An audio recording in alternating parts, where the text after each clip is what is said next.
Games, please give back the old intro, it was so cool, I loved it.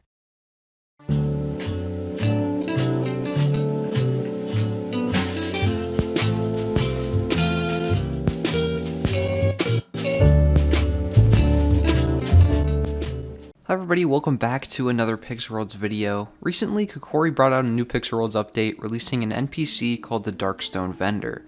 This NPC caused a bit of controversy amongst the community, as players have been calling the prices of these items for sale a bit absurd. Today I'm going to go over these items and mainly break down the Wings of the Deep to explain if they are worth the Darkstones or not. But before we start the video, 60% of you guys watching are not subscribed, so if you do enjoy the content, we're really close to hitting 2,000 subscribers, so feel free to subscribe, and let's get right into it. First of all, we have the mining helmet for 20 stones that acts the same as the craftable one, and this is quite reachable, but in terms of dark stones, as they're technically 30 wools each, hypothetically of course because they're untradeable, this item is actually at least 6 platinum locks, and again, because it acts the same as the craftable one, this just really isn't worth it since the craftable one's probably only like less than a platinum lock. The next item is the 3-range crossbow that's 30 stones worth, and this item,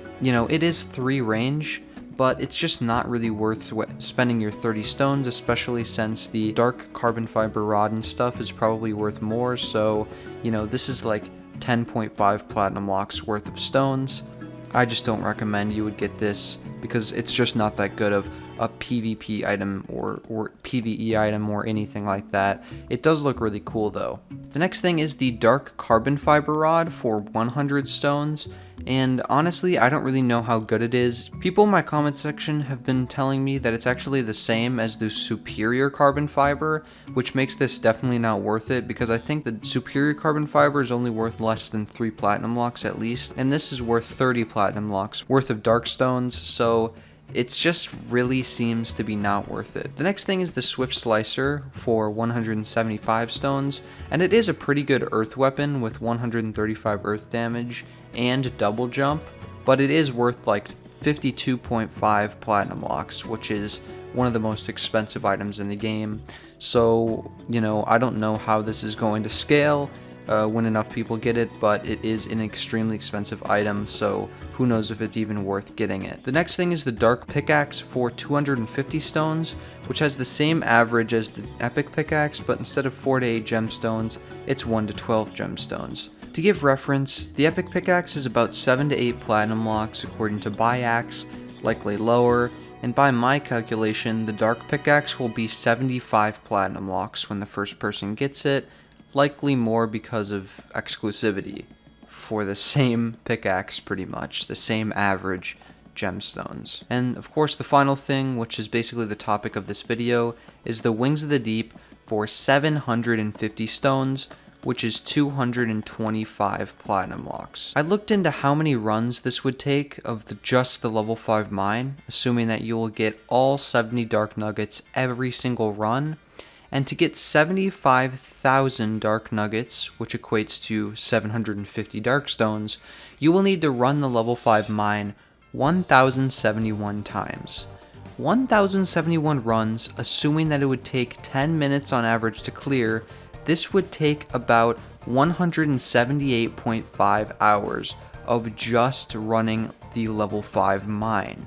Assuming that you would buy platinum keys at 15 world locks each, this would require 160 platinum locks and 65 world locks worth of keys to have enough darkstones to buy the wings. But let's run through the math if you were to grind the mine straight out. Assuming that you would get 70 nuggets from every single mine to get a single platinum key, you would need to do 8 full level 1 runs, 5 level 2 runs, 3 level 3 runs, and 2 level 4 runs.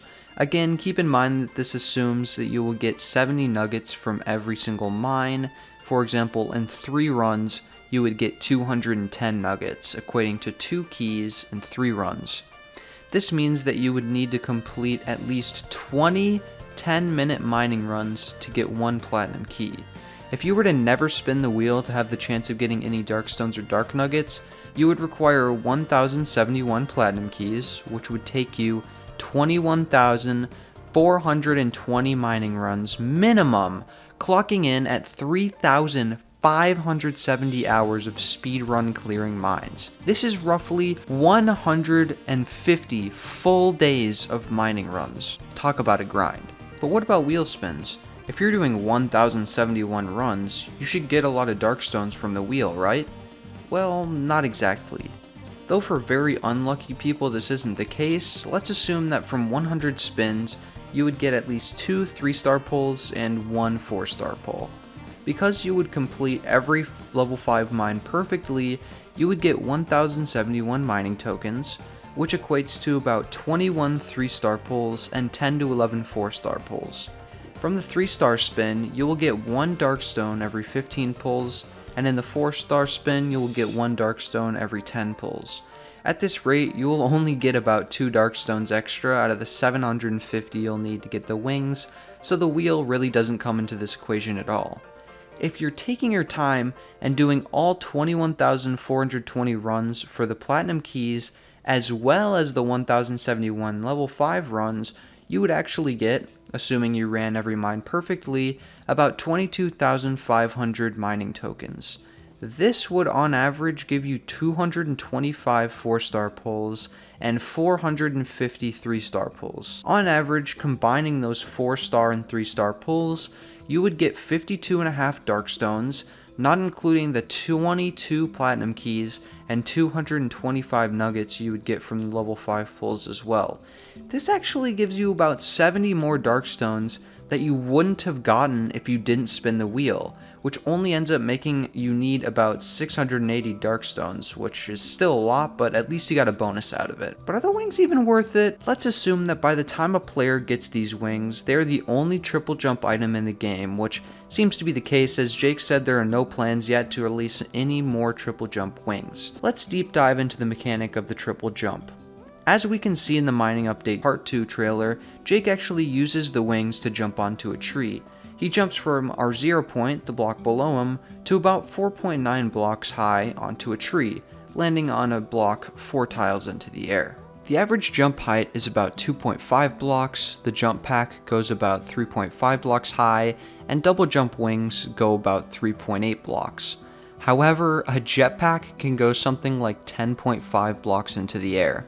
The point is, the jetpack can go about twice as high as the triple jump wings. You may think that the triple jump wings should go 3 times the height of a normal jump, at 3.5 blocks high, but I'll explain why this isn't the case. Double jump wings start at a Pixalien jumping 2.5 blocks into the air. When pressing the jump button again, at the highest point of the first jump, the second jump can only go about another single block into the air. This means that any jump after the first jump will only add 1 more block to the max jump height. This means that to have the same jump height as the jetpack at 10.5 blocks, you will need to make an item that has octuple jump, as in being able to jump 7 times after your original jump, totaling at 8 total jumps. However, to be fair, the jetpack has a recharge time, meaning that if a jetpack was to go against the triple jump wings in terms of which back item could get to the top of a world in some sort of height race, the triple jump wings may win. In my opinion though, this just makes the triple jump wings not worth the darkstones, and in my opinion, you should just get a jetpack instead. Thank you guys for watching. If you did enjoy, or if you are new here, feel free to subscribe. See you guys next time. Bye.